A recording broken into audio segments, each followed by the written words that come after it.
No, seguro, ahorita giovedì noche nós estamos participando em Copa Navideño. Bestuurskantoor tem sua própria equipe, me queria saber para mim viajar com o Bestuurskantoor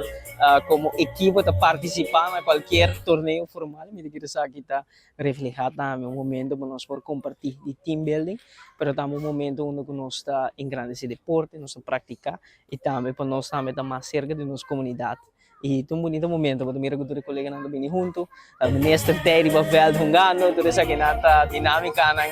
como nós falamos anteriormente, me querer sostener um campeonato, elevar o campeonato também, e nós bandas também nós queremos promover diferentes valores, valores de deporte, mas também de team building, mas também de engagement com a comunidade, estar mais cerca da comunidade, me querer ser mensagem que nós queremos comunicar através da iniciativa aqui. A iniciativa nasce por de esta traja de Bestuurskantoor mesmo, quando nós lançamos team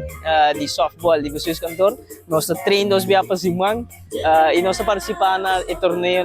para engrandecer essa aqui.